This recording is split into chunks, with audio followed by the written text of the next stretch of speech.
It's the Lady in Black, the track too tough to tame. It's Darlington Raceway for the Outsider Racing League's race number 4 of the 2020 season.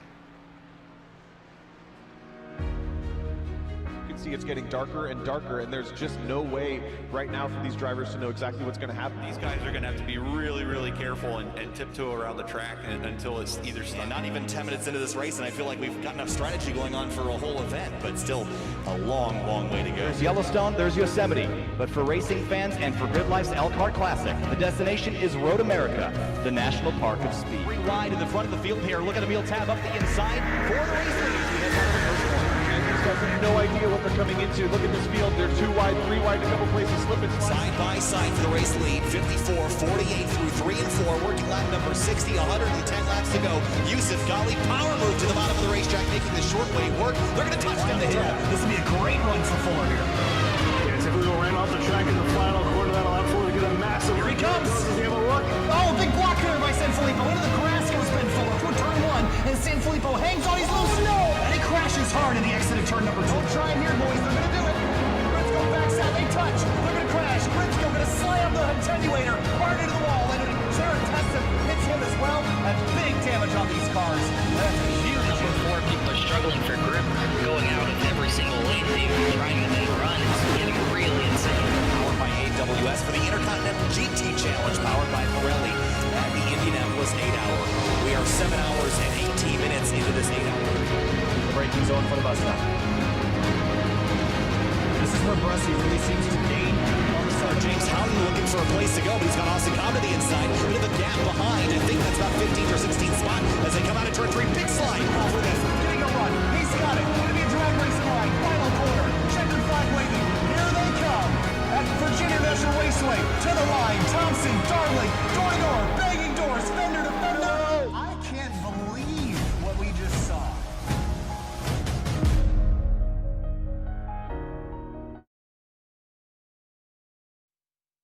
Darlington Raceway is the track too tough to tame. The Lady in Black, and it's the site of round 4 of the 2020 Outsider Racing League season. Time to qualify for our 4th round. My name is Kyle Heyer, joined tonight by Liam Sheen for Sim TV. Liam, tonight we're going to go racing at the 1.3-mile oval that is known as one of the oldest and one of the most classic ovals in NASCAR racing. Tonight we take it on for 140 laps. Your thoughts on ORL at Darlington? I feel like we're going to see a lot of the drivers shine. The more this is one of the most throttle-driven tracks with the 550 horsepower package. This is actually probably going to be one of the final times we see Darlington run with the high downforce package because NASCAR swapping over to their new package for next season for the 2021 season. But I believe that we're going to see a really great show tonight because this is one of the more off-throttle time on this track, so I feel like we're going to have a really great show. Really excited to get this one underway. Qualifying is already rolling here at Darlington Raceway. If you'd like to follow along with live timing and scoring, you can do so at simtvbroadcasting.com/timing. Cars on the racetrack, new drivers and new names in the field this week. How about Storm Patterson in the number 63? That's a new name to us in the Peak car, and he's rolling out in Toyota Camry right now.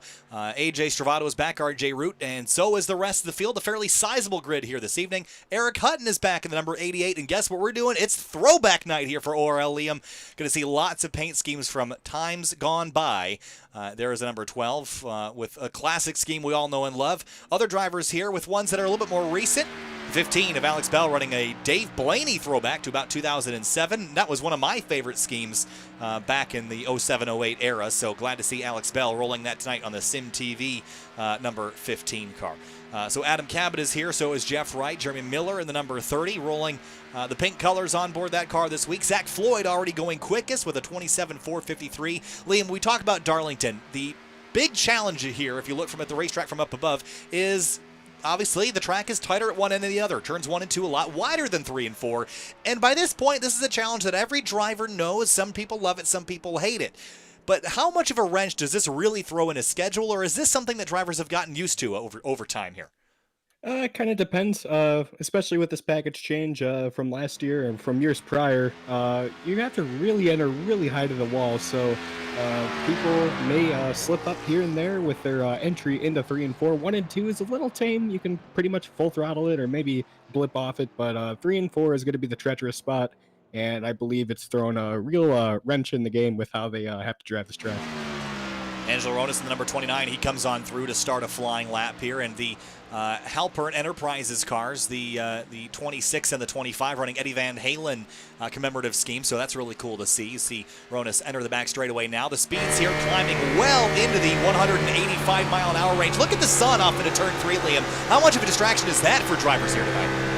Well, it kind of depends. If you're on a screen, it's not really that, distracting, but when you're in VR, it's pretty much like an actual sun right in your eyes, so for those VR drivers out there, they're going to have a tough time tonight having to deal with that setup or with that sun, but I don't believe the monitor drivers will be struggling too much of a problem here with that sun. Ronis goes 14th quick with a 27.627. A handful of drivers will not lay down times, including Corey Steinhauser, Matt Wagner, Clifton Cockrell, Matthew Close, David Mott Jr., and more. Zach Floyd will stay at the top of the board unless Ronis can dethrone him across the line this time. 27.781, a hair slower. Cabot comes across the line. He will go a little faster. He will jump up to 16th place, but Zach Floyd on pole for tonight's race from Darlington. So 140 laps, that's a short one by our standards here tonight, Liam. So how much intensity are we going to see, especially at the start, and how aggressive will drivers be here? Or do you think this is a race that you're going to have to kind of calm down and take a little bit more of a longevity approach to it? I expect to see a little bit of chaos on the starts here. Obviously, everybody's going to, funnel into like a single file lane, especially with how drivers have to take each corner. If you go 2 by 2, it's not really going to help you, either the guy that's you're trying to pass or you trying to pass him. So it's going to be interesting to see the starts, but I don't believe that there's going to be too much chaos like a Talladega or a Auto Club or something. But I believe we're going to be in for a treat here on the big restarts. Engines are fired. Let's roll through the starting lineup here, Liam. I'll take row 1. We'll alternate going towards the back. On the front row tonight, going to be Zach Floyd in the 42 and AJ Stravato in the number 33 Chevrolet. And back in row 2, you're going to have Zach Halpern in 3rd and Jeremy Miller in 4th. Miller in that number 30 car, and in row number 3, Jeff Wright in the number 48. Andrew Talgadoff making his return in the 28 Haviline car. He rolls off 6th. And in row number 4, you got Bryce Calusa in that number 20 car, and Caleb Weekly with a really good qualifying effort in 8th place in that number 10. 9th place going to be Tim Downey Jr. in the number 25 for the Downey Enterprises team, and Eric Hutton rolls off 10th in the number 88.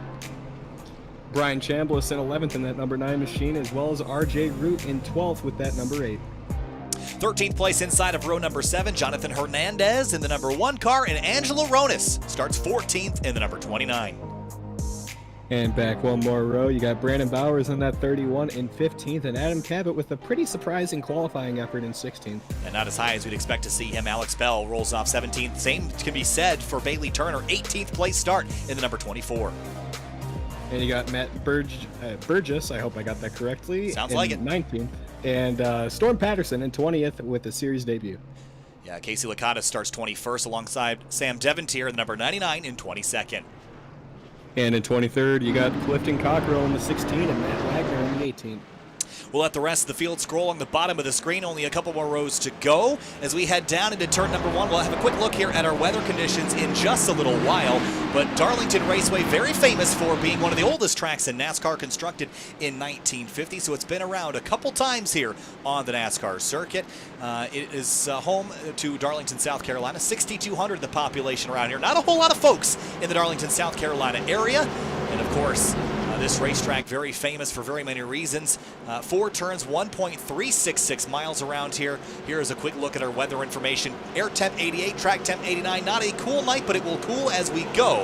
And of course, the shape of the racetrack, because of the minnow pond that was owned by the neighbor, that forced the track to be shaped a little bit differently. We'll head into throwback mode here in just a little bit, but jumping up towards the front of the field, we will for the start of this race. The 42 is Zach Floyd in command of the field here as we roll through turns 3 and 4 for the start of our 140 laps for the Outsider Racing League. Round number 4.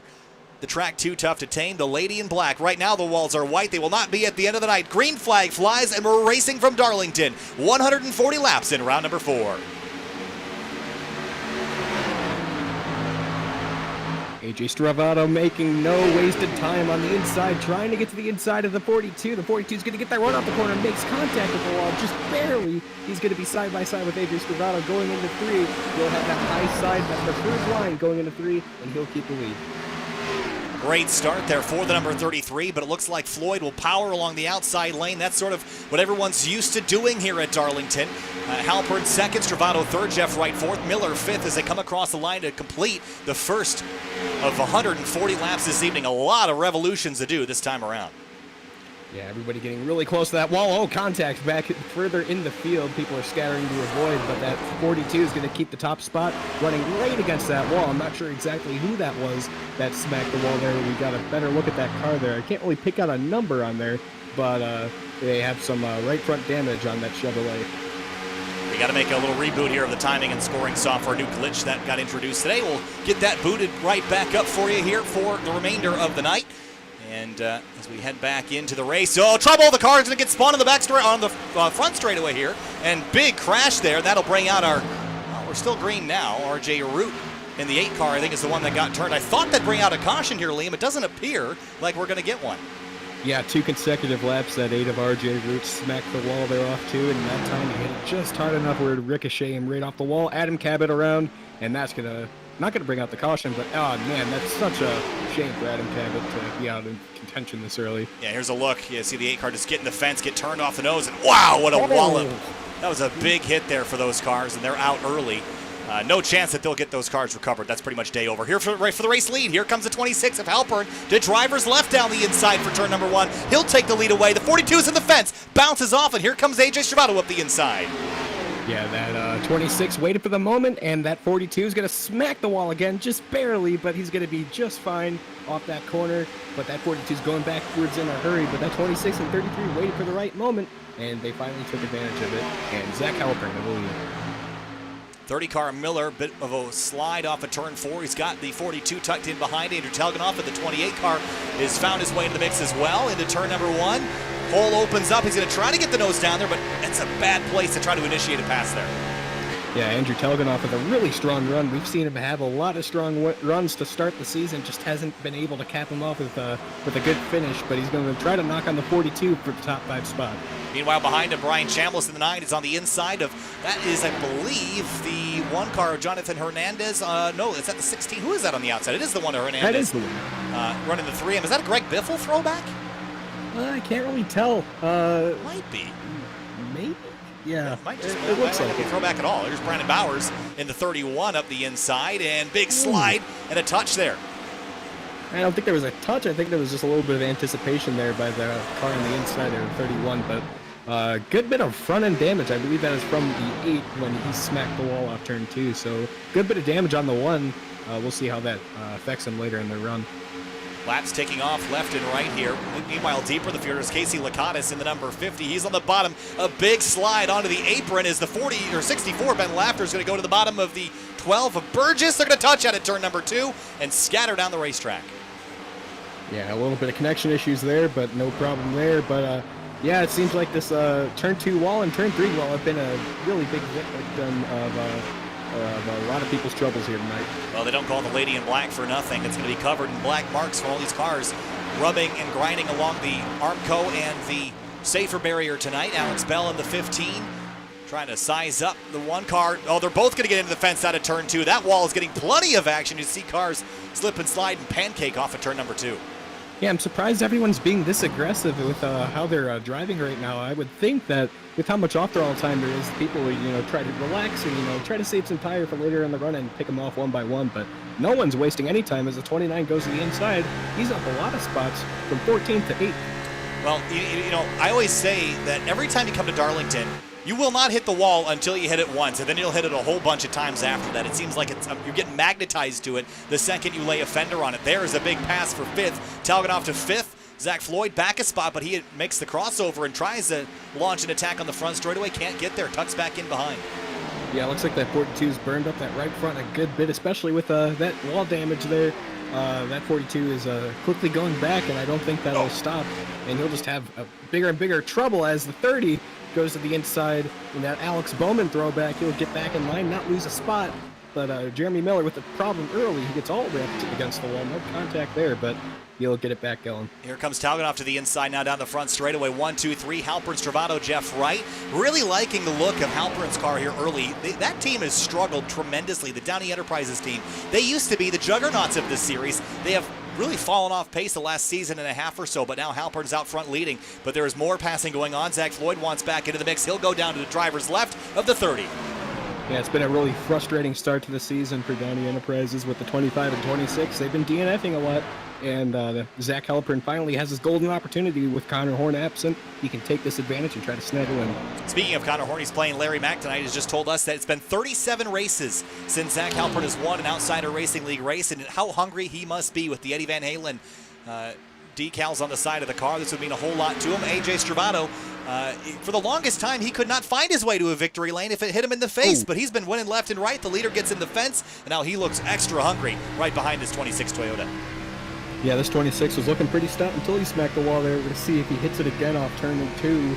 But this 33 has been lurking behind this 26, and I believe he's the quicker car right now. Maybe the 26 trying to back off a little bit, but the 33, he's really fast. I wouldn't be surprised at all if this is just by design. Looks like we've settled in just a little bit. Top 10, Halpern, Stravato, Wright, Talganoff, Miller, Floyd, Hutton, and Ronis. They're actually going to switch spots here. Behind them, Calusa, Chambliss, the rest of your top 10. But see Ronis trying to tuck back in line right in front of the 20 of Calusa. That, of course, is our interstate battery throwback. This scheme does not get enough love. The simple times of the late 90s, early 2000s, or even farther back than that. I don't know how far we're going back, if this is Dale Jarrett era, or if this looks more like Bobby Labonte era here. But, yeah, this looks more Labonte. But just a good classic scheme there. Look at the sunset going into turn number 3. It's beautiful out there. I can guarantee you no one on the racetrack cares about that, though.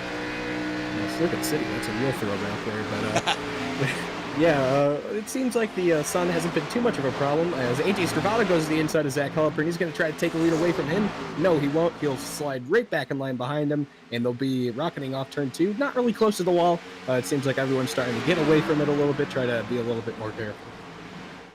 Into turns 3 and 4 again. Track tightens up significantly, keeping an eye on Jeff Wright. He was just a hair slower, but here comes Stravato now on the front straightaway, side by side, down the front stretch. Stravato on driver's left, and into turn 1. He will try to take the lead away. Halpern not going to give it up. Now he's going to have to. Yeah, it looks like he backed off mid-corner. I thought he was going to stick it on the outside, and that's a really great place to defend, but that 33 is going to snag the lead away. Oh, wow, dead sideways off the corner was the 42 car, but they're going to keep it straight and going as that 48 is going to fall back to 4th. Andrew Talganoff all the way up to 3rd. He's been quicker than the race leaders. He may try to snag the lead away from here. Well, you talk about Talganoff. He has come to Darlington the last couple of times and had awful luck, gotten wrecked or taken out in the last couple of races. How much would he love to go back to victory lane in this series? He's running 3rd place right now and coming very quickly. Last time by was about a full second quicker than Zach Halpern, about a half a second quicker than Stravato. So let's keep an eye on this 28 Mustang. He is flying right now. And talking about the points leader, that would be the 48 of Jeff Wright, who's now back to 4th. AJ Stravato is 2nd. He's 17 points back from the 48. I know it's still early in the season, but Angelo Ronis, Alex Bell, Zach Floyd all in the top 5 in points and running well inside the top 10 right now. Yeah, the 48 of Jeff Wright, you're just going to try to minimize the amount of points. Oh, the 30! Oh, contact in the back. The 30 smacks the wall off turn 2. He's going to drive down to the backstretch, and the 42 is going to snag the spot away, maybe a little bit by force. Here's a look as they came through turns 1 and 2. Just watch this car as it's going to get up off the corner. He's already out of the groove just a little bit outside of the rubbered-in area. And as he comes up off the corner here, it's just going to be a little bit tight. And if you don't apex this at the perfect spot, Liam, right here, just doesn't get the car down enough, going to get off the corner, get the wall, bounces off the concrete, and then it's head straight down the racetrack. Big moment there for the 30, but he recovers to 6th. Yeah, that could have been much worse. The 42 wasn't quite there to get to the 30, but if he was a little bit closer, he would have hooked him to the inside wall, and that would probably be the end of both of the nights, but they keep it going. Bryce Calusa runs 8th right now. He started in 7th, so he's dropped 1 spot. He sees that spot in front of him. Eric Hutton in the 88 making a appearance this week. And everyone's strung out right now, but it is still a all-out dogfight here, 21 laps into this race. This is a very fast, quick one. We mentioned 140 laps is not a long race by Darlington standards. And with under an hour to go, if we stay green, there's lots of strategy already churning in the gearboxes of these drivers' heads tonight. Yeah, Eric Hutton hasn't really had a really strong start to the season, but he's trying to put together some solid runs here. He's in 7th right now, trying to get the spot away from Jeremy Miller, who smacked the wall just earlier, but he's a quicker car than the 30. I don't think he'll have anything for the 42, but he's been having a solid run tonight. And let's talk about experience. I think at this racetrack, if you're more experienced than your competitors, you're definitely better off. Sam Devontier and Storm Patterson both out of the race early. A little bit less experience than some of the drivers up at the front in this series. So it seems like the drivers that have been around the longest have found their way to the front the quickest. One driver I'm keeping an eye on is the 24 of Bailey Turner.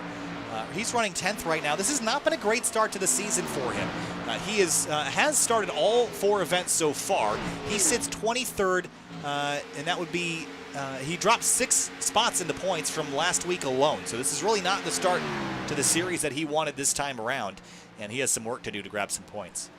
Yeah, he had a really, I want to say abysmal race at North Wilkesboro. He just really couldn't keep the car under him, and I think that all these combined races sort of start to, nip you in the butt a little bit.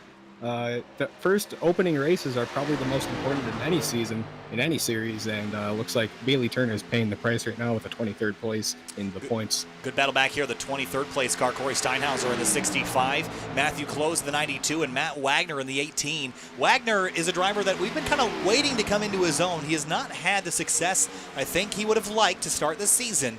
He's currently 18th in points, gained 1 spot after last week, but right now buried in 25th, and almost, I think there was a touch there with the 65. He finds his way into the fence at 3 and 4. Yeah, massive damage to the back end of that 65 there, but we talk about the 18. He's been starting to gel a little bit with this series. It seems like he's getting more and more familiar with the competitors. The 65 with a smack on the wall again. He's going to probably hit it again off turn 2, and that 65 has been struggling. Steinhauser, I believe that's his name. Yes. Yeah. But really abysmal start to this race. He's going to let him go and just try to keep the car under him, but really tough start.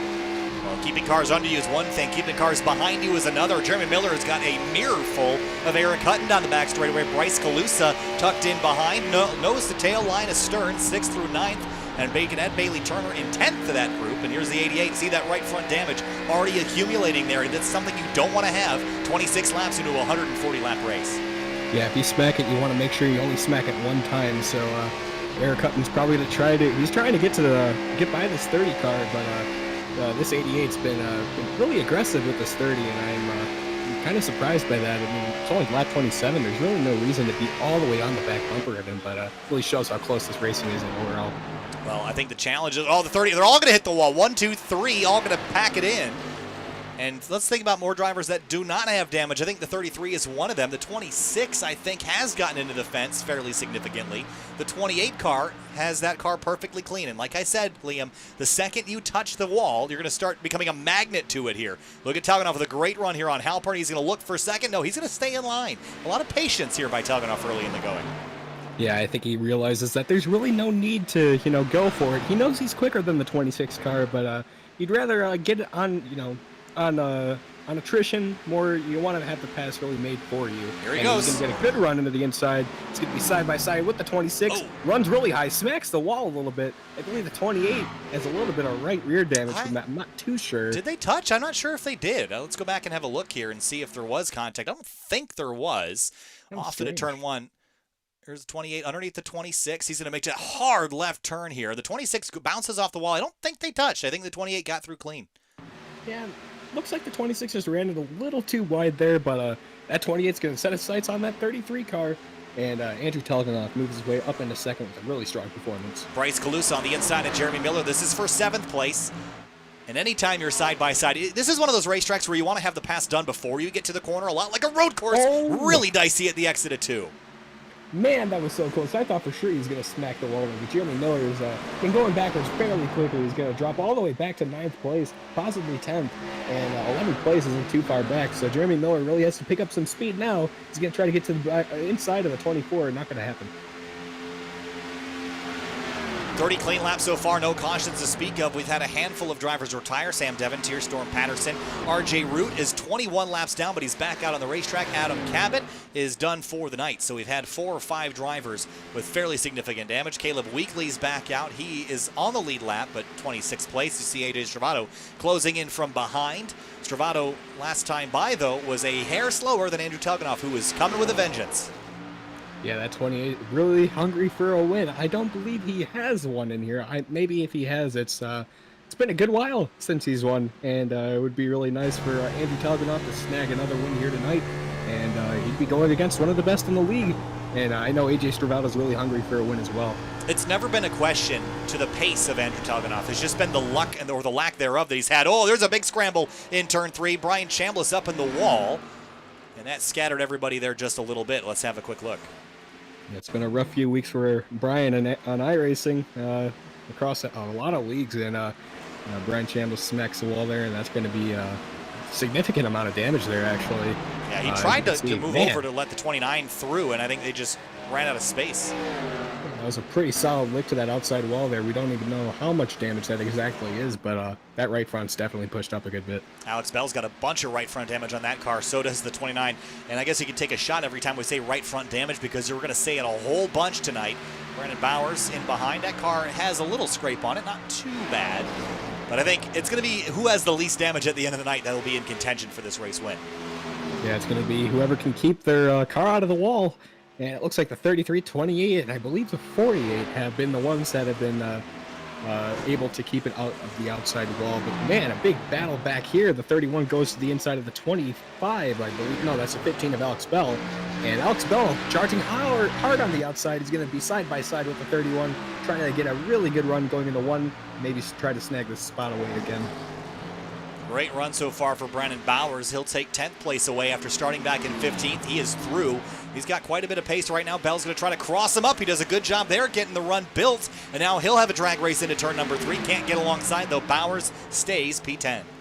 Yeah, and that's just the product of this lower horsepower package. You can't really get that much of a run off the corner. And the 29 of Angelo Runas is going to make a really early pit stop.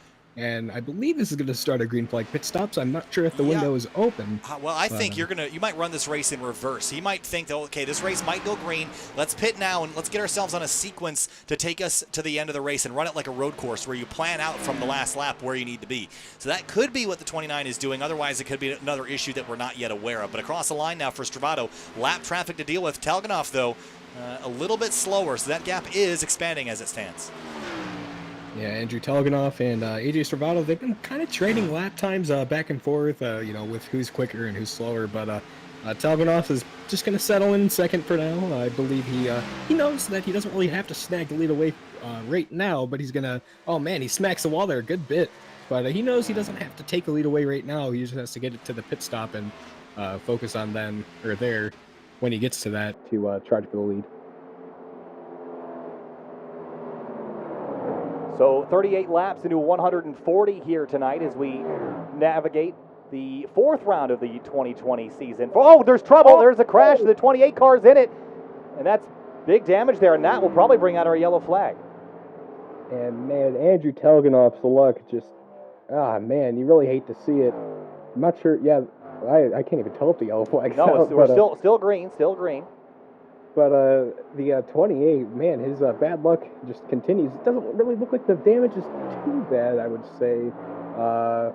Definitely lost a lot of time to the 33 of AJ Stravato, but man, that was really unfortunate for Telganoff.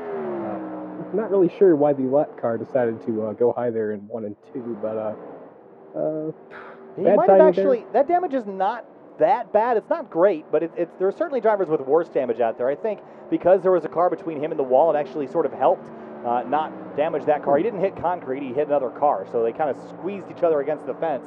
So Telganoff might have gotten away with that, and last time by was only 2/10 off of AJ Stravato. Yeah, I'm not too sure on that whole thing. Oh wow, big, let's go back and have a look car here. around. Well, we're going back and looking at a replay here. Let's have a look. The 28 right here. Yeah, I think who's that? Is that the 11 of Bryant Stewart? Yeah, it looks like it. Man, I can't tell if that's it's obviously misfortune, but I guess he was lucky that He got nailed in the door there. Yeah, I don't think the damage is all that bad. Back live now. I don't think the damage is all that bad on the 28. I think it was more Bryant Stewart that got the worst end of it. Stravato leads the way in the 33 car. Talganoff, Halpern, Wright, Floyd, 1 through 5. Yeah, and that 33 is starting to drive away a little bit, but, Andrew Talganoff, he only has to get to the pit stop, and then he can focus on... Eric Hutton around caution. That's the 88 of Eric Hutton. And he's going to back up and try to get the car righted, but unfortunate for him, we're going to see what happened here on a replay, but the 88 hard in the front stretch wall. Yeah, this is actually a pretty gnarly hit here. Was there help maybe from the 20? Oh, yeah, going to get turned at the exit of turn 2 here and going to slam the inside wall. Wow, what a hit. Very reminiscent of Jimmy Johnson's wreck from earlier this year in real life, so big impact on the inside wall. That's going to certainly be night over competitively for that 88 car, and his bad luck season just continues on. Right on board with him here. And he had to lift, and that lift right there is what killed him. But that's sort of what you do here. Well, maybe we're right on board with the 20 of Bryce Galuso, get a better idea of how quickly this all happened. Well, he got such a good run off the corner, the 88 checked up, and he just didn't expect it to happen. I'm not sure I would call that on the 20, but maybe more of a racing deal between those two. That's unfortunate for the 88. The 20 really nowhere to go there in that scenario. And going back here to the pit road entry, watch the 20 and the 48. Oh, there's a little bit of a touch there. Yeah, and that was a little bit of a mess as they headed down pit lane, so some more damage to fix. That was just drivers not paying attention there. Yeah, I'm not sure why a car decided to stop so suddenly there. That was pretty weird, but Casey Silicatos is going to do his usual, stay out and come in with 2 to green, I believe, and he's going to steal that lap-led point. Tim Downey Jr. in second right now, and AJ Stravato is going to lead the race off pit road in third. So Zach Floyd in the 42 was our pole sitter. He drops down to 4th. And Jeff Wright, he's going to have a lot of time in pit lane to spend fixing that rear end damage. The 28 of Talganoff, he's probably going to spend some time, and you might as well. This is a good time. We've been going green for a long time here, Liam, so take the time fixing the car now. Don't try to run with a damaged car. If you've got 30 seconds of optional, take it, fix it, get it done, and try not to get yourself damaged again. Yeah, and this is a big points opportunity for that 80 or that 33 of AJ Stravato. Oh, wow. So this is the 26. I want to go back again a little bit and take you back a little farther because I want to see where this 26 got all this damage from. He was one of the drivers that was in this stack up here as they came down into pit lane. Oh, no. And the 28 right here, Stravato slams on the brakes, and the 26 just runs into the back of Talganoff there. A lot of checking up on the pit road entry. And you see the 42 get jacked up by the 48. What a mess. Yeah, it looks like something happened further up the road, so apologies to the 42. We weren't aware of what happened in front of them, but man, that was really interesting. Maybe he's just trying not to pass the pace car, because that's a really hefty penalty if you pass the pace car while pitting, so maybe that was just trying to avoid that. Yeah, and why is that a big deal, you might ask? Well, have a look down at the racetrack underneath us here. The pit lane entry is towards the top of your screen, and look how much tighter it is to find the inside of the racetrack compared to the rest of the oval here. So if we have a look here at the middle of your screen, that is the pit road entry. And you can actually see this is the line that you take into the pit lane, and the oval goes the long way around. So you're actually shortcutting the way to pit road, which means that you'll beat the pace car around if you don't lift. Yeah, you have to give a little bit of space to that pace car, let everyone know, hey guys, I got to check up a little bit so I don't pass the pace car here. And that 33 is going to go to the back of the field. EOL penalty. Maybe an admin penalty. Yeah. Yep, and that'll be an EOL for likely checking up the field, unfortunately. So we will head to the back of the pack as we get the 1 to green. Lights are extinguished atop the pace car as we complete our first yellow flag that happened about 5 laps ago. Under 100 laps left in this race, and this has been a wild one so far, Liam. No shortage of action. Who's your favorite so far?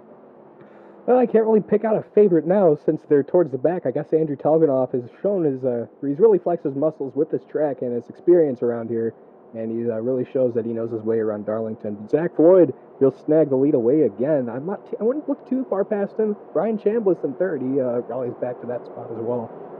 But my pick is Andrew Talganoff in that 28. I like that pick a lot. I don't think that damage will hold him up too much. We'll see him charge back forward. I think the amount of damage he's got is what the winner's car will look like tonight. You see the 26 of Halpern, and that would be the sort of damage that concerns me later in this race. Field comes out of turn number 4, pace cars off, and green flag back in the air. The 42 immediately jumps to the outside. Do we have a lane change rule here, Liam? I don't know. I feel like we do. I feel like it was added a little while ago, but here up the racetrack goes the 31. He'll drop into the outside lane as well as the 24 of Bailey Turner looks for the race lead here in turn 2. Yeah, I'm not too sure on that lane change rule. I mean, you would think you would just take the outside if you wanted to have the top there, but maybe a little bit of a penalty incoming. But the 15 around, Alex Bell is going to slide. No caution's going to come out. Good job by him to lock it down and not snag the inside lane there.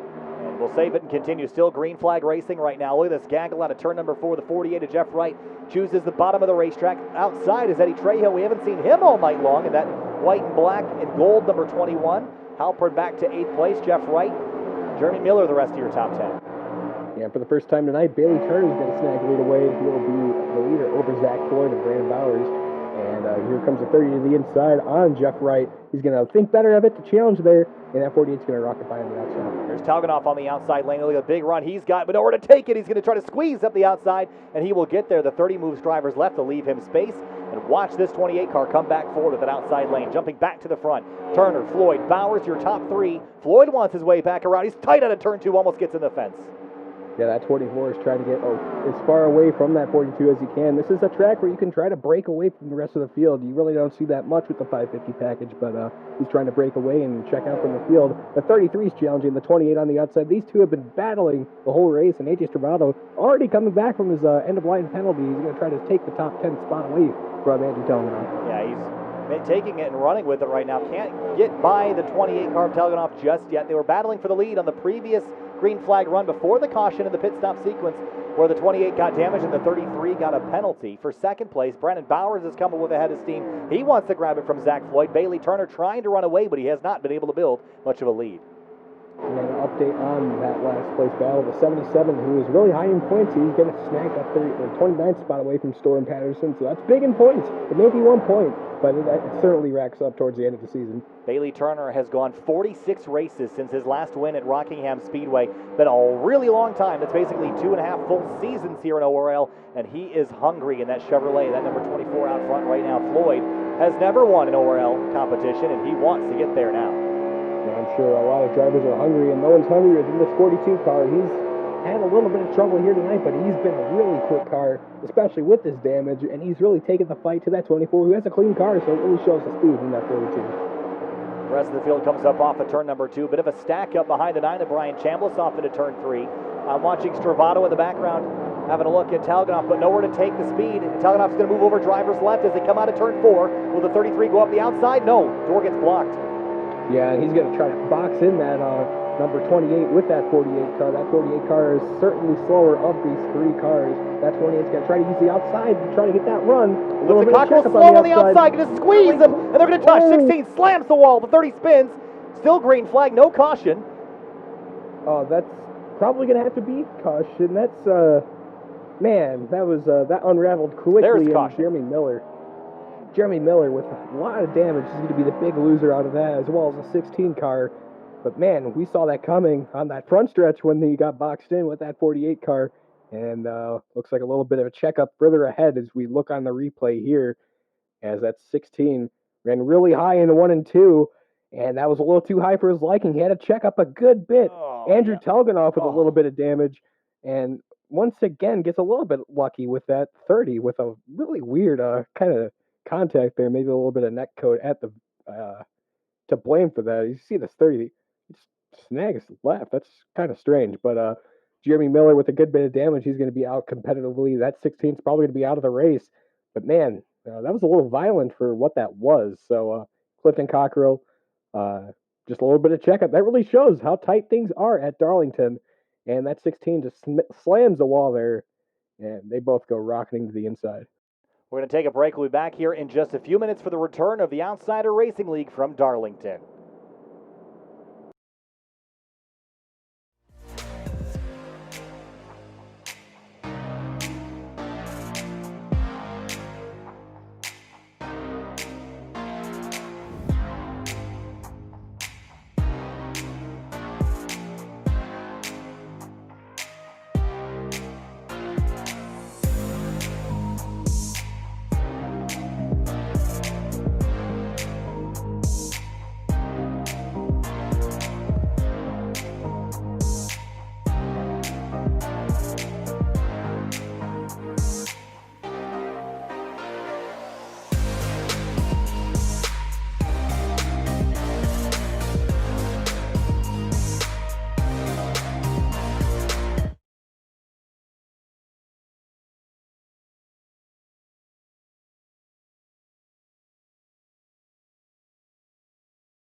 Back line for the Outsider Racing League, race number 5.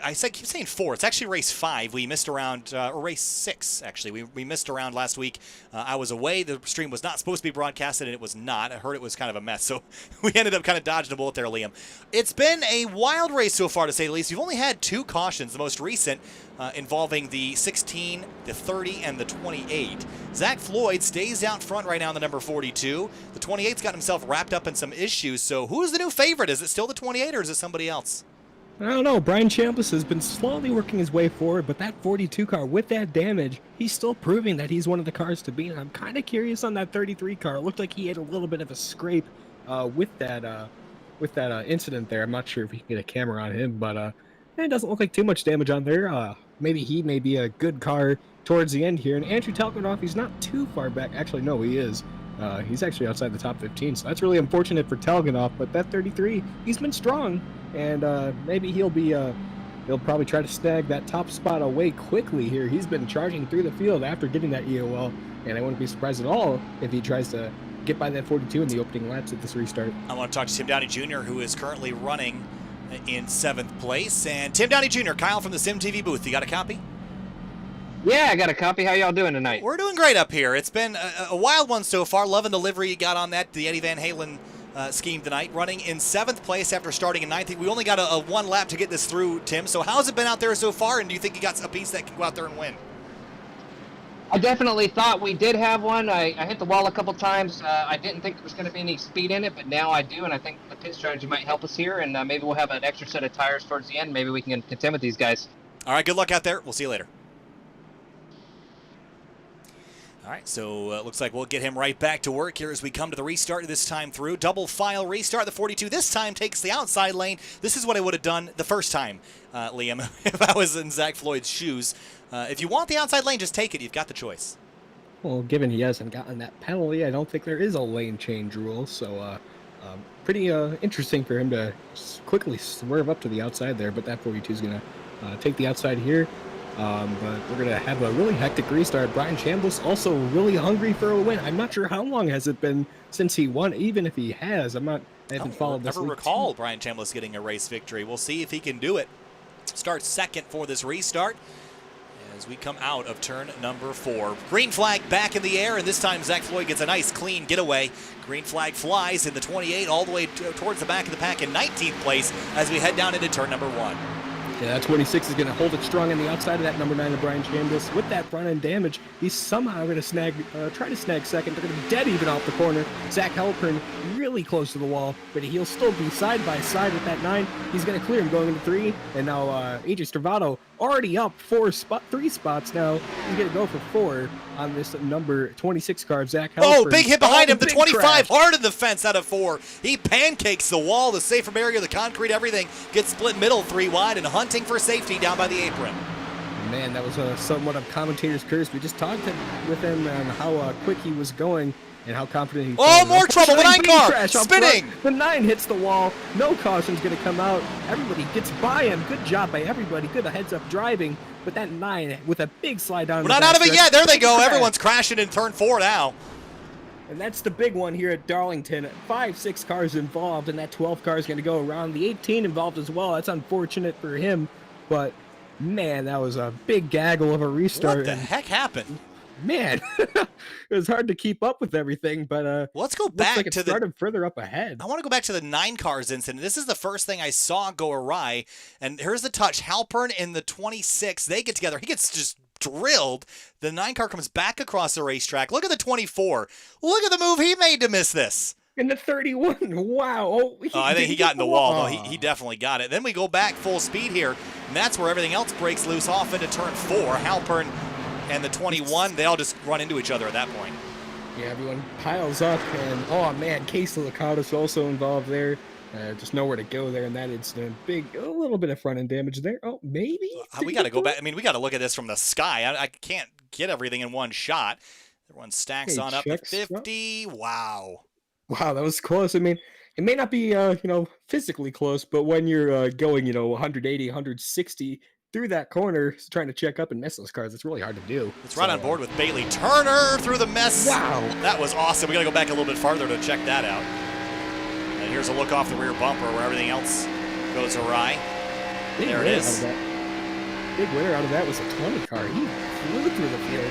He gained a lot of spots, but we're going to have a look on board with Bailey Turner going to this corner here. He's going to be behind these cars. Sees everything happen up front. He's still going to try to challenge that 21. And they're going to be side-by-side contact with the wall. Oh, my. 26 smacked.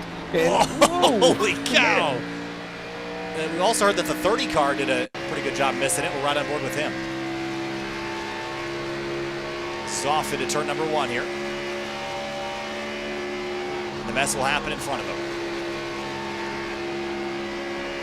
You see everything go downhill up ahead. A bunch of smoke. Lifts to assess the incident. Sees the slow cars. He goes by on the outside. Then this mess here on the turn 4 side of things turns down the racetrack. Whoa, man.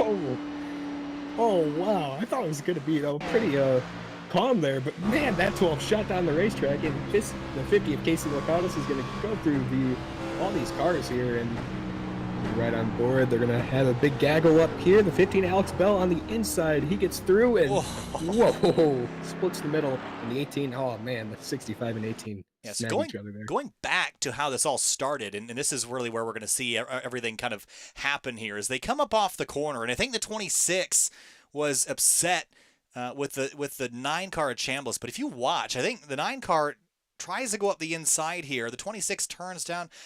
I'm not really sure if you can really blame anybody here, Liam. This is just Darlington.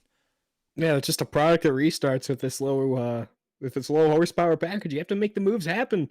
And that 9 got a really good run, and he took the opportunity. And Brian Chambliss just wasn't quite clear. Reminiscent of that Martin Truex Chase Elliott thing that happened with the Southern 500. So just wasn't clear. And just a race. I mean, you can't really blame either driver. I mean, it's just the product of this restart here. And look, the 20 fly up through here. Big winner out of all that. Tim Downey also a big winner out of that. He rebounds from that poor restart. Ryan Borthetti Trejo, he was right in the middle of everything here. Nothing he did wrong, just a victim of it all.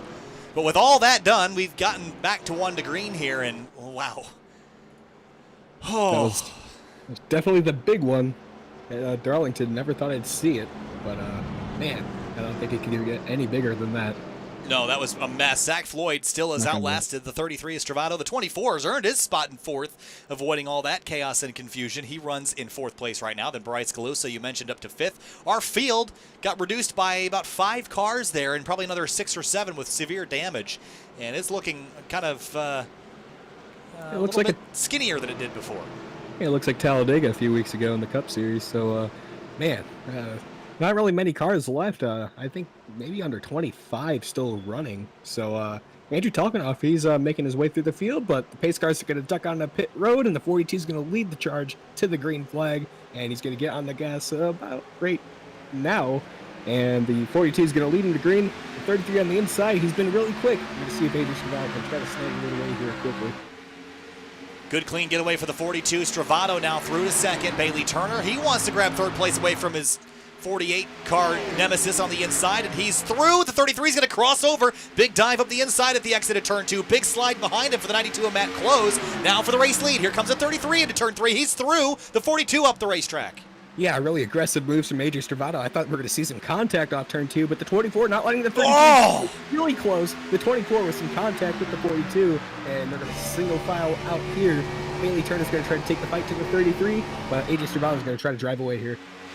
Lots of good racing and close racing here as we go through turn 2. There is the one of Jonathan Hernandez going to squeeze up in front of the 29 car on the wall behind him. That's the 4 David Mott Jr., and that's the 16 car, who's a couple laps down. Cockrell did a great job hanging on to that thing. He'll get back in line for the race lead, though. Here comes Turner to the inside on the the front straight, excuse me.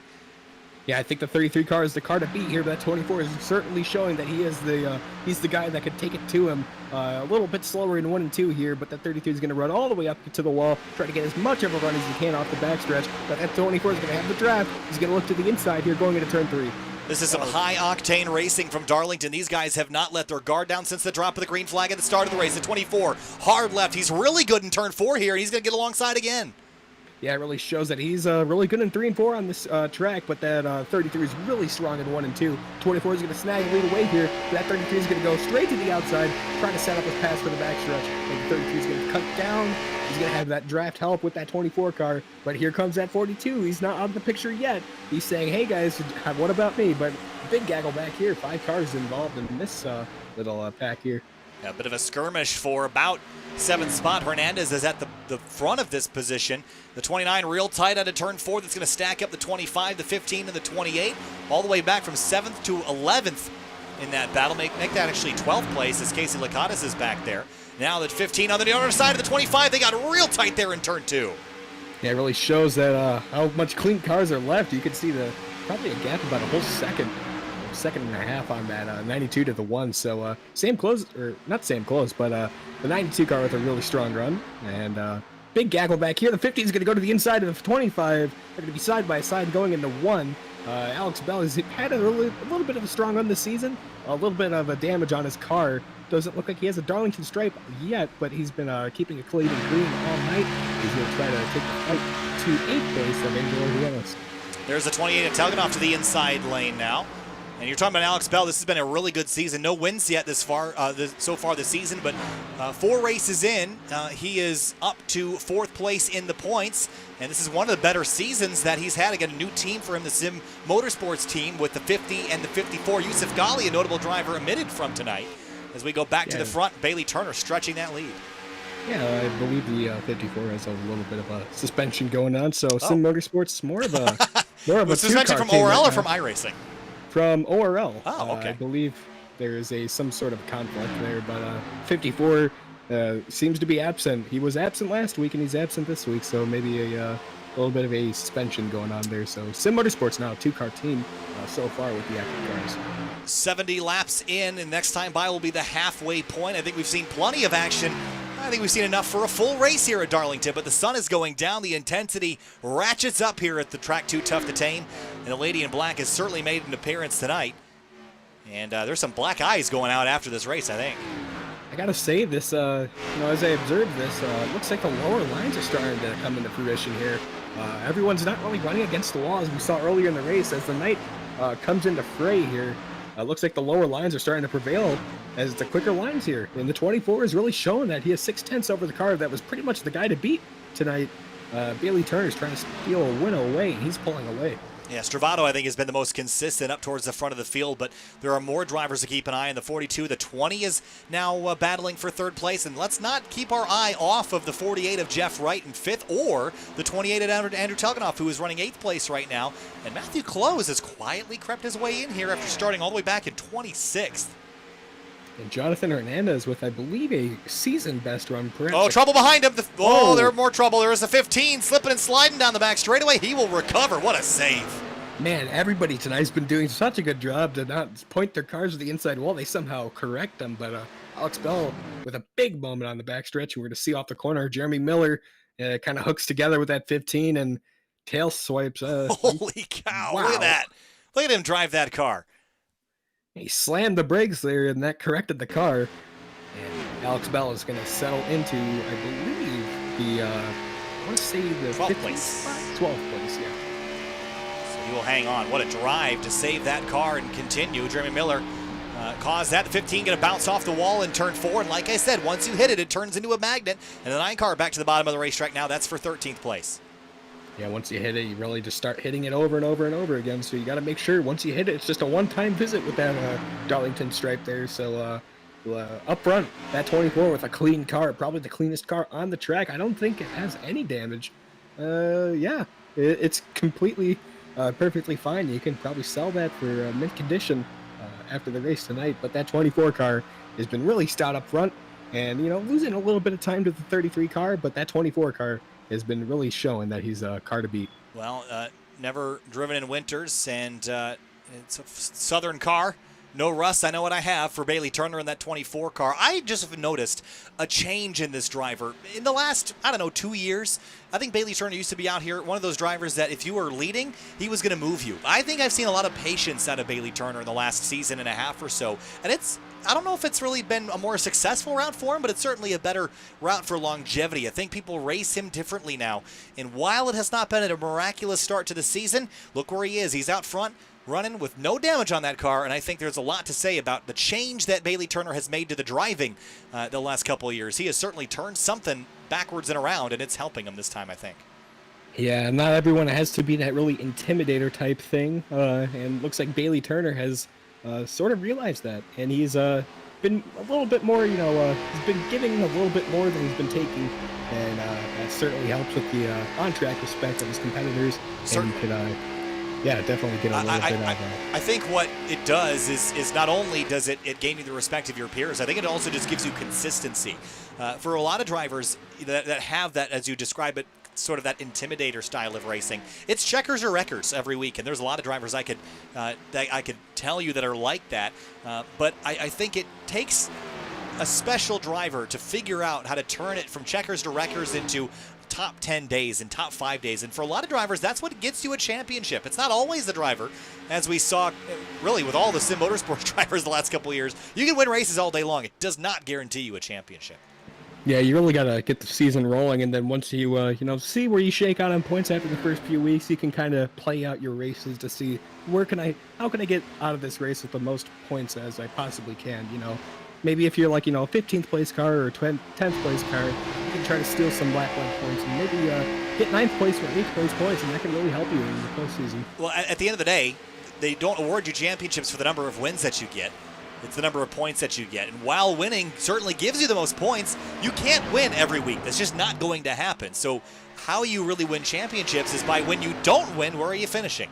And I think for Bailey Turner, while it has not started off as a great season, I think the driving that we've seen tonight will certainly put him in that direction. Yeah, you got to really put together some consistent weeks in, especially just you want to be nicer to your competitors because you never know.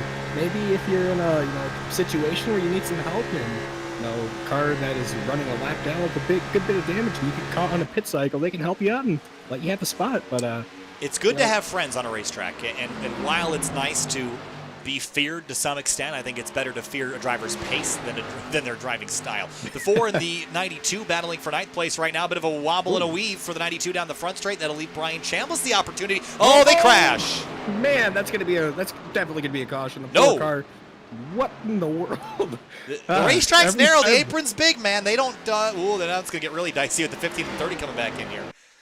Every time I think there's gonna be a caution, it just doesn't happen. These guys do such a good job to hang on to their cars. I thought that was definitely going to be a caution.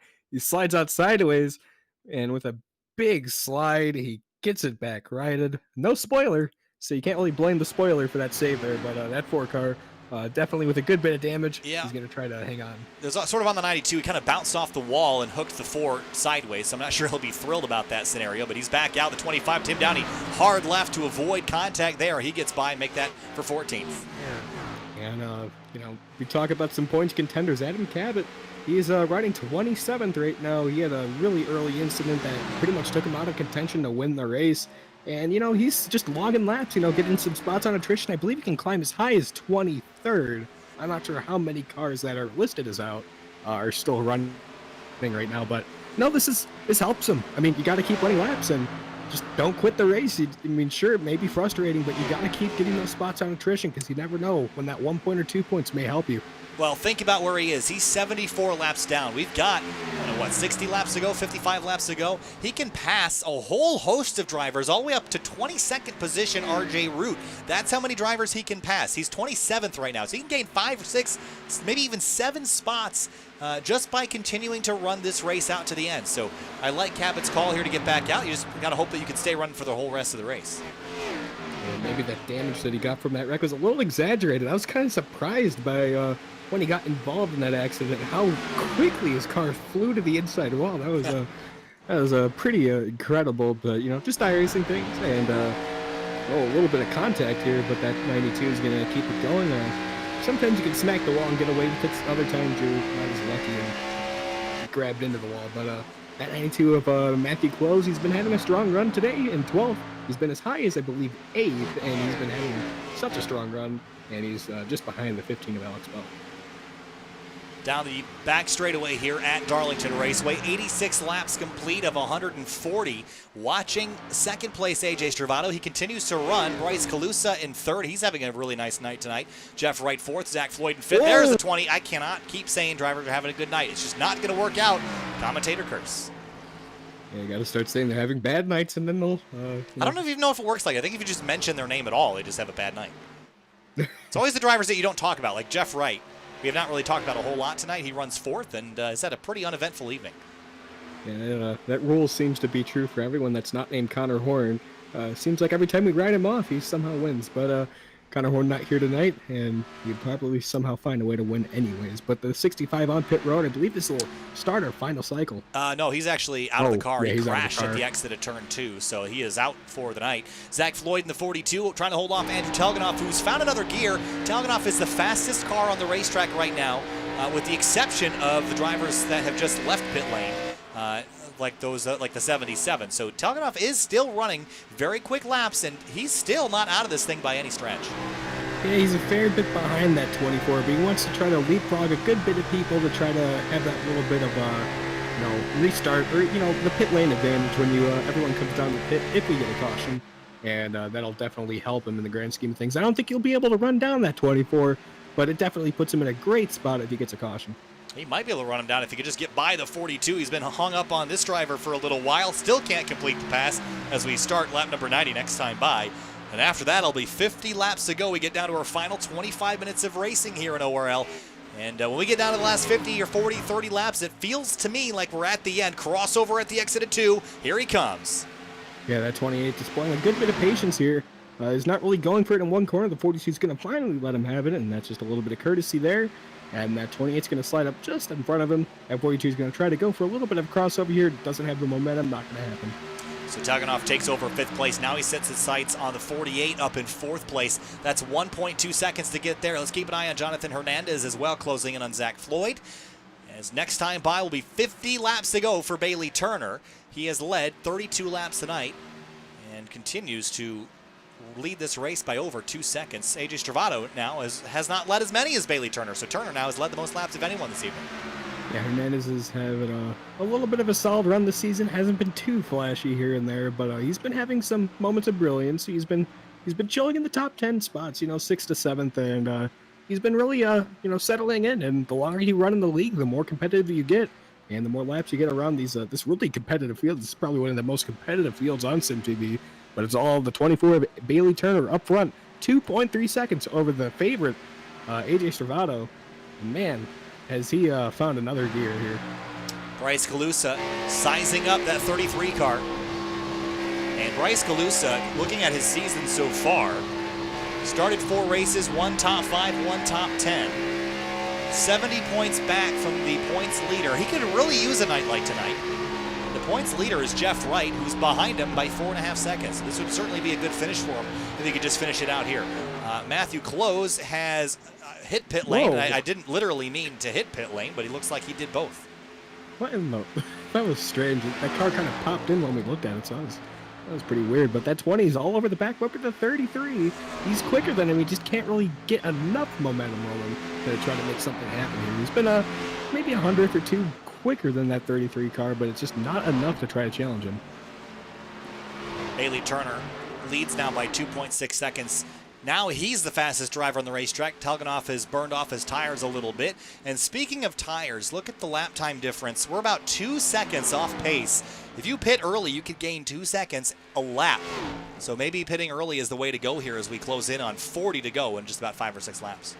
Yeah, if you short pit about 10 laps or 15 laps, and you'll pretty much catch those cars and you'll put a lot of, time on them. But I'm not sure how early people are willing to cut it. It'd be really close on fuel, but we're going to see how this all stacks out. That 26 car, Zach Halpern with such a good run, promising run earlier in the race and just involved in multiple incidents, and that's just unfortunate for him. We thought he was going to be a really strong contender here tonight, and just unfortunately bad luck just strikes him again. This team was having a good night, and it's the first good night they'd had in a long time.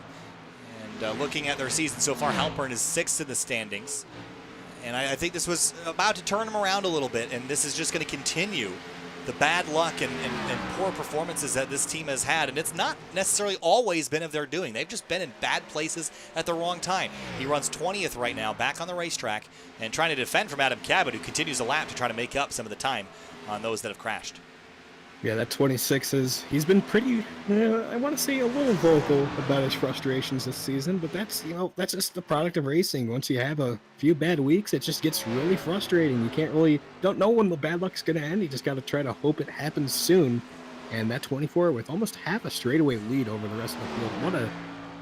What a drive by Bailey Turner. He's just picking him up and laying him down as he rolls through turn number 2 and just making this look easy tonight. He has just been the epitome of non-story tonight. I mean, there's been no drama surrounding this car. The only close moment he had was that big dodge of that back straightaway crash. And other than that, he's really been out of the camera view and off the wrecker and out of the pits. So he's done a good job tonight. As we close in on lap number 100, Bailey Turner is certainly got to be one of the favorites. AJ Stravato hits pit lane, final stop for the 33. Yeah, this may be by design, try to undercut that 24 and snag the lead off of pit stops, but that 33 is going to try to, snag the lead away from the 24 car. The 77 also on pit road. He's a good bit of laps down actually, and yeah, we're going to see how this shakes out. He would be the leader because maybe he'd only have to run maybe a lap and a half to pass that 24 on time. Angelo Ronas is 9th place right now. Alex Bell, for all the trials and tribulations he's gone through tonight, he runs inside the top 10. Zach Floyd hits pit lane. He'll bring Hernandez with him as well. And now the boulders are falling off the cliff, and everyone's going to follow him down. And whether or not this is a good strategy, I'm not sure. I like Bailey Turner's position. I like to be out front and control this race. Even if people are short pitting me, I'm just going to run the tank out of fuel. I want to have more tire at the end of the race. I want to be on the offensive, not the defensive. Yeah, you want to have that, a few laps on your side with the tires.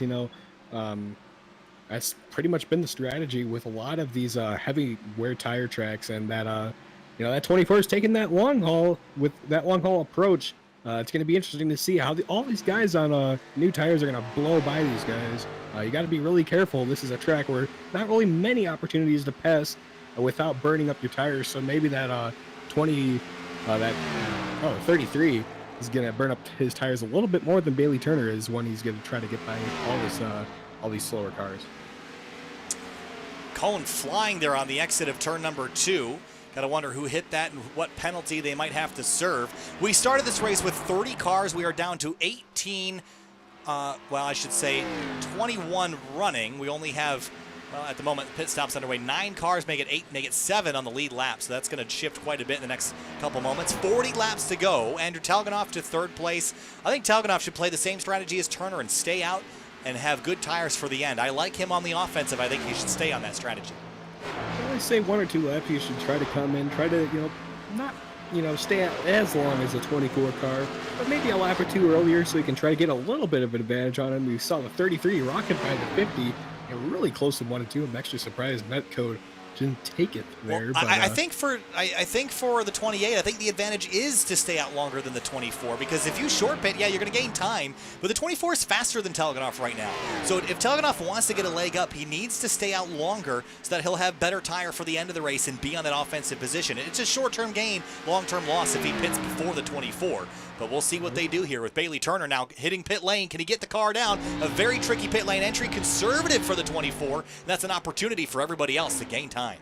That 28 did hit a lap before him, so maybe he was listening to the stream and saying, oh, well, maybe I should do that. But that 28's going to securely slide into the spot, or stall. Not really tested there. But Andrew Talganoff, he's going to be trying to rocket off pit road. Yeah, I think at this point, I'm not sure the lap difference will make a whole bunch of a big deal. He's off with 14.3, Bailey Turner in pit lane. Let's keep an eye on the stop here. I don't think that the 28 is even remotely close enough to pass him here, but it's all about where they're going to end up in relation to each other. These are the 2 fastest cars on the racetrack, 14.3. That was a good stop for both of them, and we'll see where they all stack up here as the 28 gets back up under pace here on the backstretch. Brian Chambers playing that long haul game.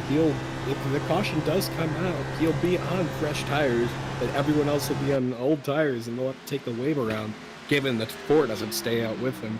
But the 9 and 4 playing the long haul here. I like this call. If you're not really a contending car to win the race, as Brian Chambliss is going to finally give it and come on the pit road, I like the call.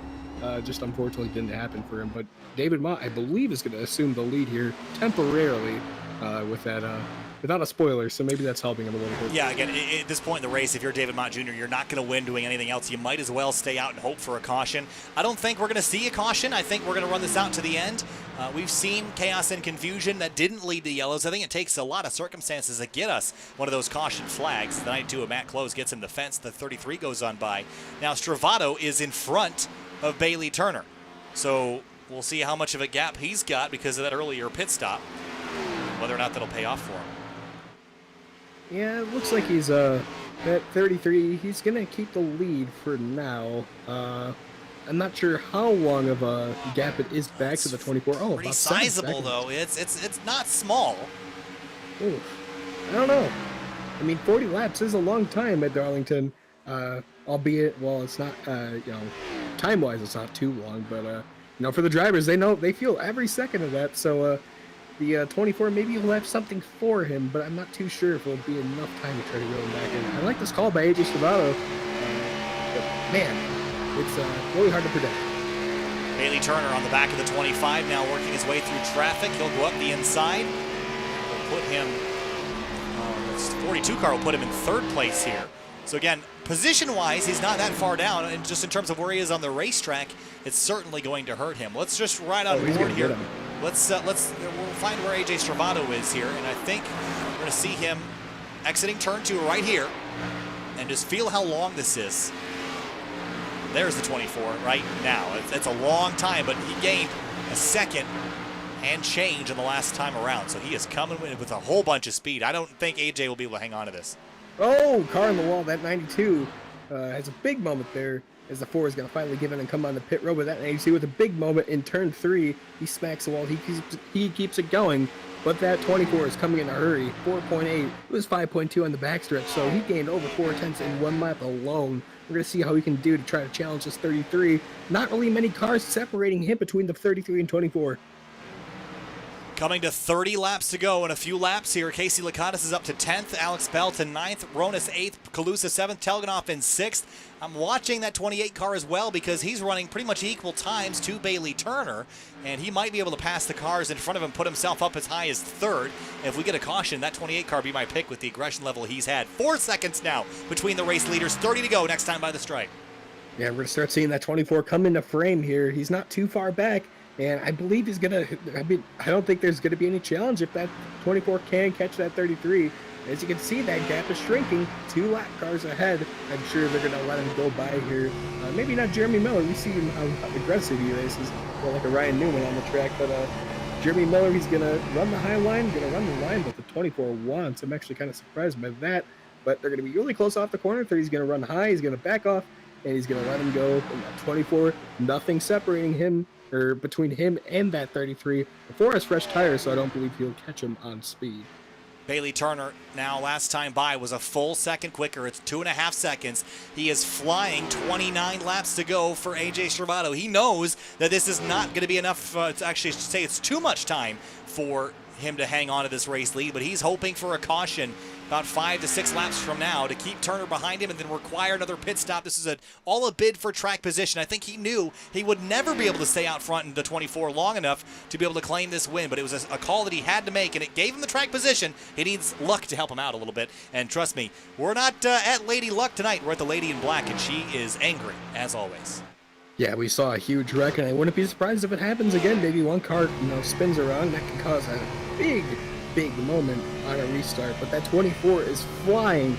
Only 1.2 seconds separating between these top 2. That 4, David Mott's going to go to the inside, and that'll be a big help to the 24. Once he catches the 33, and that's going to help him. The 4 is going to be side by side with the 33. He's going to back off. He's going to let the 33 go, but that 4 is really quick, and I doubt that 33 is really happy that he's racing him this hard. 27 laps to go now. Lap 114 of 140. 12 minutes and 50 seconds of racing remaining. The 4 car is going to pull over. Here's Turner with a big head of steam now, approaching the 33. 5 car lengths, make it 4, make it 3 as he has a huge head of steam. 8 lap tire difference as they come out of 4. Drag race to the line. Turner's going to be there, and he's almost going to lead this lap. He's going to be through in a heartbeat. That doesn't illustrate the amount of how just one lap, let alone 8, matters with tires. There you go. That's what it does. We saw how big of a moment that was off for that 33. He ran all the way against the wall, but it just wasn't enough to get the power down. Stravato down to second. Now, I think he's safe there for some time. Zach Floyd isn't running a whole lot quicker. Wright and Talganoff are flying right now. Talganoff, second fastest car on the racetrack. 25 laps to go for Bailey Turner, and he's got clear racetrack. It's been a long time since he's found victory lane. It would mean a whole lot tonight on a season that has not started out the way he'd like. If he could claim a victory at Darlington, this would surely be a way to get his season back on track. Yeah, he's been having a really big struggle this season. You know, pretty much a start of the season to forget. If he can snag a win here and just rattle off some, top 5s, top 3s, it'll be probably a season saver. Turner out of California, a long way from home here in South Carolina. AJ Stravato from Florida, an East Coaster. Zach Floyd behind him. This is a home race for him. For Jeff Wright, a little bit of a road trip out here. Talganoff from Michigan. Everyone from everywhere up in the top 5 here. Bryce Calusa from the western United States. Hernandez out of Texas. Lakatos out of the Midwest region. I think everybody in our top 10 is from a different club, which goes to show you how diverse this field is. Drivers from all over the country. Bell out of Ohio. Chambliss. I think there's our first repeat driver all the way down in 11th spot. So drivers from everywhere, every corner of the country battling for position. There is a 33 in second place, and the 9 car trying to unlap himself. Yeah, that 33 is running really quick compared to, the other cars behind him. I believe he'll be able to hang on to second if this goes all the way to the end. Only 23 laps to go. That's not really much time left in this race. I believe that's just under 10, 12 minutes left in the race. I want to say give or take 2. But, yeah, that 24, oh, big. Oh, I thought that was a wreck. It's just a little bit of a blink there. But that 25 of Tim Downey is struggling with some connection problems there. But that 28 is hungry for that spot. Oh, that is an upper position. Never mind. Talganoff trying to get back by that 26 car, and he's going to squeeze up the outside, catch the fence just a little bit. He's gotten through Jeff Wright, so put Talganoff to 4th. He is dying for a late race restart. If he could get that, he'd be my pick. I just think Turner and Stravato are good, but nothing's going to beat experience and aggression. And we talked earlier about Bailey Turner. I don't think he's gotten less aggressive. I think he's just tuned it down a little bit. I'm just not sure that he'd be able to tune it back up to the level that Talganoff would be able to on a late race restart. I don't think we're going to have one, though. We're going to have 20 laps to go next time by. I think we'll go green to the checkers. Yeah, it doesn't really look like there's too much racing going on for a little bit of an incident to happen. I mean, we see most incidents happen from people being side-by-side off turn 2, just misjudging how much room they have, but if Andrew Talganoff can get by that 42 Zach Floyd, imagine how ecstatic he'd be in his interview to finally get a podium after a lot of bad luck this season. Turner moving over to let the 9 car on by, and that will be just a smart strategy call to let a lap run by that was running him down. You don't want to be fighting with cars that are not on your lap, but he might do the same thing with the 4 car here as we hit 19 to go. Yeah, that 9 car, he's just trying to get his, track position back. He's not too far behind Alex Bell. I believe Alex Bell is just about 4 seconds up the road from him, so he'll try to snag a top 10 out of this whole run. That 4 of David Monty's just behind that 24. He finally got right back by him, and that lack of spoiler is definitely showing. Oh, never mind. He's actually reeling him in. So as you see up front, here comes the 9 on that 26. Oh, wait, no, the 15. The 24 car is leading this race now into turn number 1 now with under 20 laps to go. 18 this time by. And Zach Floyd runs 3rd with Talganoff behind him, and that 28 car is approaching quickly. Last time by, 0.3 faster. And Floyd is now looking out the mirror of that car, and he sees the 28 approaching. This is the time, if you're Zach Floyd, that you get defensive. With under 20 to go, I think it's game on. You get defensive, you make that car wide. Yeah, the line you want to be in to defend a charging car is to run that middle-ish line. They can't really go high or low, but that 32 running the high side, trying to get as good of a run off the corner as he can. That 28 of Andrew Talganoff, he's shown a lot of patience tonight, and I wouldn't be surprised at all if he just uses that to his advantage as a 42 with a little bit of connection problems. Jeff Wright behind him. Bryce Calusa is approaching in the picture as well. Calusa's had a good night just outside the top 5. It'd mean a lot if he could work his way in there, especially if he could get by that 48.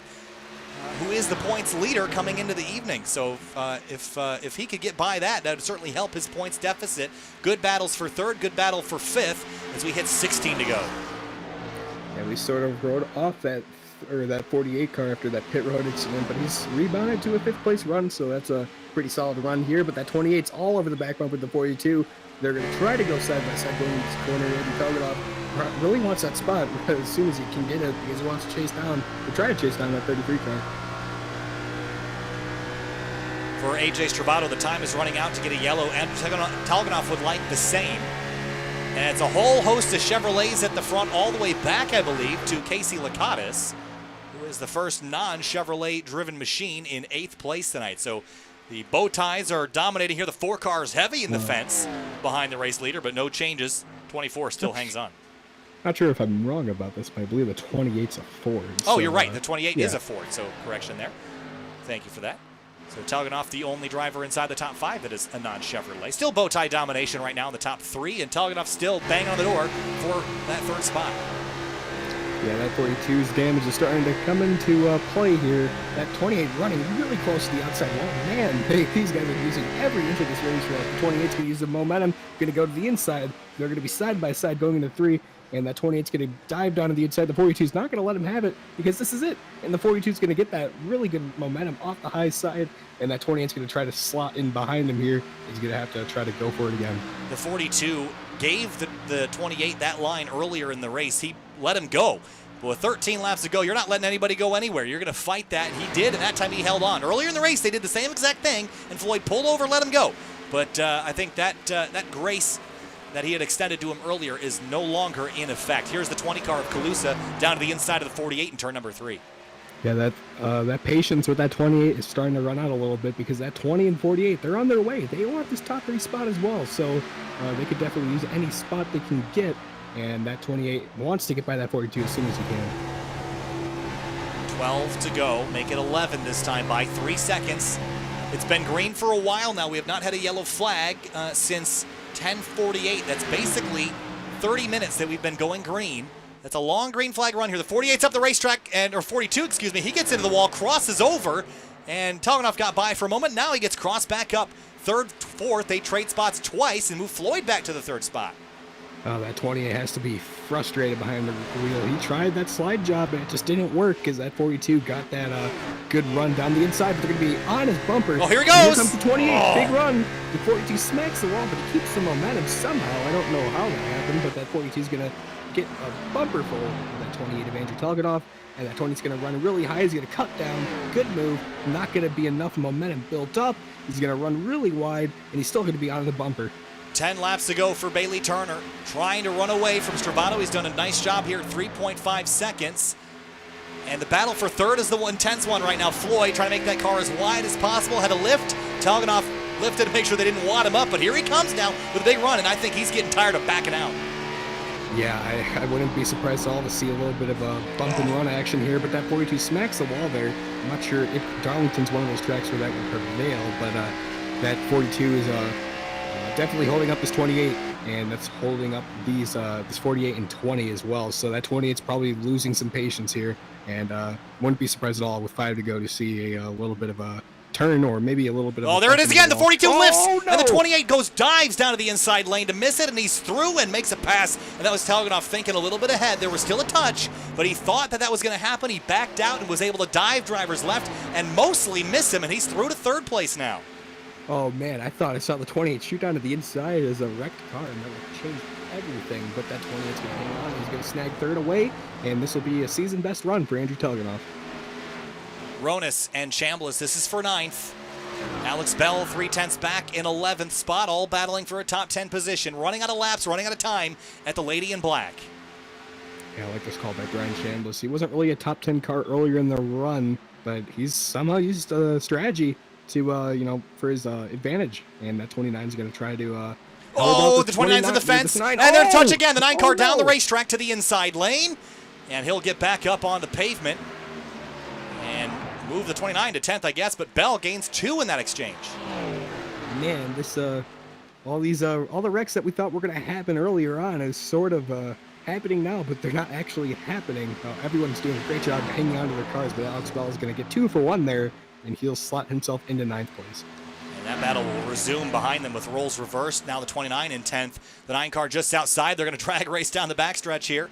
And Chambliss is going to take a look. Opportunistic dive. I'm not sure that this will work, but the 29 will leave him some space, and they'll run door to door through 3 and 4. Yeah, the 29 is going to use that momentum on the high side to get by this 9 car, and that'll be a spot hung on by Angelo Horonis. And that 9, Brian Chambliss, is probably losing a little bit of patience here. Oh, boy. Big gaggle at the exit at turn number 4. The 20, the 48, the 42. This is all the battle for 4th place. A couple lappers up the road. The 30 of Jeremy Miller, the 77 of Cabot. And everybody trying to find room to race with 5 laps to go. Yeah, and this 42 has been holding up these other 2 cars behind him. I wouldn't be surprised at all to see a little bit of a bumper going here. I mean, we saw how the 28 held up that 42 for a long time, but maybe this 20 won't be as patient. Calusa looking for a way around the 30 car. He's going to try to squeeze up to the outside. Miller moves left. Will lift the throttle. Let these guys move on through. Nice, courteous racing here. Angelo Horonis and Chambliss, they're back racing ahead again into turn 3. Chambliss with the dive again. This didn't work out for him last time. He's going to try the same move twice. Yeah, I'm surprised how close everyone's getting to the wall. I mean, you know, this wall kind of juts out a little bit, but that 9's going to slot in behind that 29. They've been pretty much dead even these last few laps.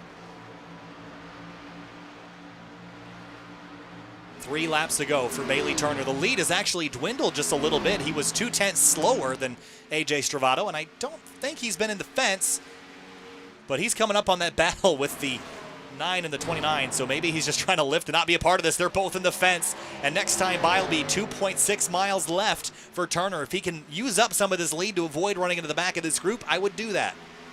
Yeah, would it be enough time for that 33 to catch that 24? Actually, he's lost a little bit that lap, so it won't be enough. As long as the 24 keeps a decent pace, that 33 is going to be pretty far behind that 24. But there's a big battle up ahead. He's just trying to manage his distance. Oh, they're going to touch. Be in it. Oh, into 3. He just has to make 2 more corners. The 9, the 29 are in the fence with each other out of turn 4. Bailey Turner's got to get to the stripe to make this race official. Drag race down the front stretch for Angelo Horonis and Brian Chambliss. Bailey Turner will take the white flag as we watch the battle for 9th. That's a huge sigh of relief for him, but they're going to be side by side going into turn 1 and 2. That not 20. Oh, they get turned right in front of the leader. Oh, they save it. We're not done yet. Here comes Turner behind these 2 as they run nose to tail into turn 3. And Bailey Turner, it's been 47 races since he found victory lane at Rockingham, a place we love to go do throwbacks at. But for Bailey Turner, the throwback tonight will be a throwback to 47 races ago, checkered flag, and a win for Bailey Turner at the track too tough to tame. Turner tames it without a scratch on his car. Yeah, I wouldn't be surprised at all if there's a little bit of a, little bit of a scary moment there with that. Oh, they're going to wreck each other. Man, there they go. Not happy. Yeah, Brian Chambliss definitely not happy with that 29 car, and I can't say I don't blame him. That was a little unnecessary on the 29's part for that pinch, but that 9 car and that 29 car are going to settle out for 10th and 11th, so at least the 9 still got the spot on him, but yeah. Oh, actually, no, they were still finishing the race. Yeah, they were. They were still finishing the race. So Angelo Horonis will tumble down the order here at the end of this. But Bailey Turner, 47 races, his first win this season. As we mentioned, he wasn't having the worst start that I've ever seen to a season, but it was not a good one. Tonight, it's a good one. He wins at Darlington, and winning here is always special. Yeah, racing redemption from the last few weeks. I mean, he hasn't been running really well, and here he is. Pretty much putting a clinic. After the lights went on, he was pretty much untouchable. Man, what a win. 18th to first, and not a scratch on this car. Well, maybe a little one. That right side hood vent is just cracked open a little bit, but you could probably blame that on the wind force on the side of that car tonight. He certainly made it work. He led en route to this victory, 71 laps, over half the race, actually exactly half the race, and he will bring it home in victory lane. We'll be back in just a moment for interviews. Stay tight.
Back live at Darlington Raceway, the track too tough to tame. For the 24 of Bailey Turner, it's been 47 races since you found Victory Lane, and this is one heck of a place to get back to it. The lady in black tonight, you're the man in yellow, and you'll come on through, lead half the race, and win the thing without a scratch on that car. Take us through tonight, Bailey, and how you managed to pull off that strategy just right and end up in Victory Lane. Yeah, I mean, I had to avoid a handful of wrecks just getting through the field there, and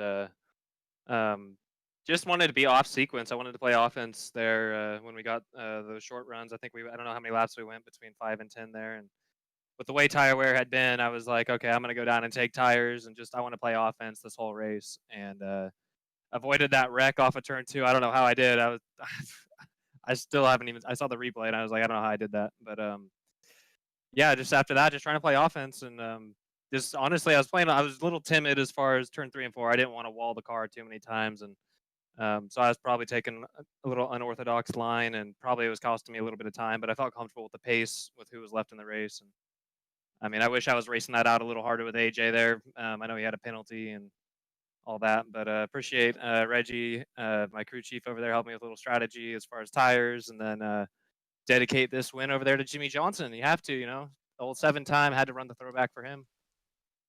Bailey, congratulations. Super cool to see you back in Victory Lane. Celebrate it. We'll see you next week. I'm taking a look at our schedule. We head to Rockingham next week. That's the site of your last victory 46 races ago. Do you think you can go and get a repeat there and make it 2 for 2 this next 2 weeks? Yeah, if I learn how to qualify, I think I'll be up there. All right, we'll see you later, Bailey. Congrats. We'll see you next week. Appreciate it. Moving on now to our third place finisher. Andrew Telganoff brings it home third. A great run for the Havoline Ford Mustang tonight. Andrew, tonight I know you wanted to win. You probably could have gotten there. Even your last lap was faster than the race leader. Probably needed a late race yellow, but after the trials and tribulations you've gone through, entering Darlington in the past, this is always a race that you ran in this series, but it was never as successful as tonight. Take us through the challenge of getting through the pack, getting through the wreck, and making it all the way up to third place. Yeah, it was definitely had its up and downs. That deal with Jeremy. Yeah, just the type of racing you get put into. In my mind, it's shitty racing, but it is what it is. We've been running it for a while now. So, yeah, like I said, it was an up and down night, though. Had a little error there on pit road with AJ trying to stay behind the pace car. Got front end damage, rear damage, got that fixed. Then the wreck happened, and then starting in the back, just up and down, up and down. I mean, we clearly had, I think, in our mind, the best car. I mean, after the first run, I was just biding my time, I was expecting the car to come out. So, I mean, overall, good car. I think it was a great race. Not for some, but things are going to happen. But yeah, unfortunately, in my mind, I think we had the best car, but the damage definitely didn't help. But that's no excuse. So congrats to Bailey, and yeah, definitely an up and down night. But damn, I had a blast, and now I can start drinking. Well, Andrew Telganoff, an up and down night, but at the scoring pylon, not quite at the top, but almost there. Andrew, third place. We'll see you next time. Appreciate you talking to us. Thank you. Moving on now to AJ Stravato, who brought it home in second. The success has been near and far and everywhere in between for AJ the last couple seasons. Tonight, a second place. AJ, fast enough to win if you had been on equal strategy for sure, but took the earlier pit stop to try to undercut the 24. Got you the lead, but didn't quite have enough tire to hang on to it. Take us through your night in the battle with Bailey at the end. It's I'm happy Bailey won, man. That's my boy, and I'm really happy we won, but I got a little off sequence because I got a penalty I really don't agree with. I was going into the pits, same exact speed I always go into, and I have, passed the pace car, obviously, but, I mean, either I brake check the field going into the pit road and, take people's days out, or do it going into the pits. So I got a penalty for that, had to drive through the field, and, I was off sequence the entire time pretty much. I was on about 10-lap older tires, so it was just keeping the speed and doing what you needed to do from there, but I tried to pit early and do what I needed to do right there. I thought the tires would even out, I think, probably 20 laps in, and Bailey was just way too quick right there at the end. So happy for him, but just a little disappointed of this second place, which not used to saying. I'm pretty happy about that, making the progress that we have so far. Well, AJ, congratulations. We headed to Rockingham next time out, so good luck to you out there on the 1 mile high bank, short track, intermediate, mixing in between. We'll see you out there, and good luck to you. Yep. Want to give a special shout out to LMC Gear, TI Racing, Sad Boys for Life, all my teammates, and Bailey for winning, man. I'm really happy that he got that win. Thanks for the broadcast, and looking forward to watching it. All right, thanks so much, AJ. We'll see you next time. Yes, sir. Final thoughts on Darlington. The track too tough to tame. They call it the lady in black, but it was the man in yellow that got it done tonight. Liam, take me through what we saw tonight. We saw a lot of green flag racing. We also saw a lot of messy moments out there. Your final thoughts at Darlington. Yeah, we saw a lot of incidents off turn 2 and off turn 4. Those seem to be the big trouble spots, and especially that big one in turn 3. But it seems like we kind of, pretty much wrote off Bailey Turner. We were just saying, oh, this is another 10th place run.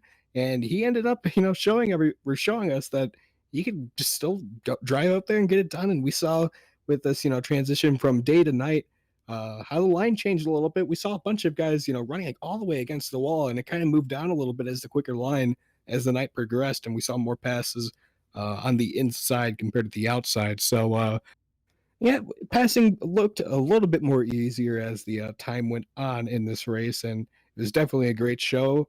And congrats to Bailey Turner on his win. Bailey Turner goes to victory lane for the first time in 47 races. His last victory at Rockingham in 2019. Well, actually, it might have been 2018 that he won. It was that far back. Bailey Turner, though, will get a chance to defend that victory next week at Rockingham. We'll see you there. Thanks for watching. Next stream you'll see it will be Monday night. 3-wide Racing League action. They'll be headed to Iowa. We'll see you in the cornfields on Monday night at 9:40.